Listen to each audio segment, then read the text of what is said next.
বাড়িতে কেউ ঘুমিয়ে আছে, আপনি পুজো করে নিলেন।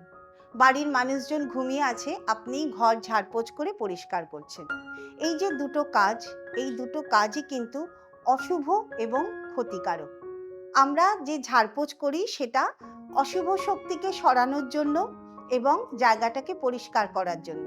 আমরা বাড়িতে যে পুজো করি সেটাও কিন্তু শুভ শক্তির আগমনের জন্য। যখন এই দুটো কাজ করছি, যে মানুষরা ঘুমিয়ে আছে, এই যে অশুভ শক্তিগুলো তাদেরকেই কিন্তু আশ্রয় নেয়। একদিন দুদিনে কিচ্ছু হবে না, কিন্তু দিনের পর দিন আপনি যদি একই কাজ করতে থাকেন, সবাই ঘুমোচ্ছে আপনি পুজো করছেন, সবাই ঘুমোচ্ছে আপনি ঘর ঝাড়পোছ করছেন, তাহলে সমস্ত খারাপ এফেক্ট ওই ঘুমন্ত মানুষগুলোর ওপরেই যাবে।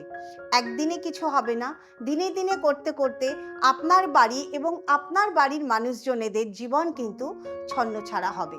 কাজেই আর নয়।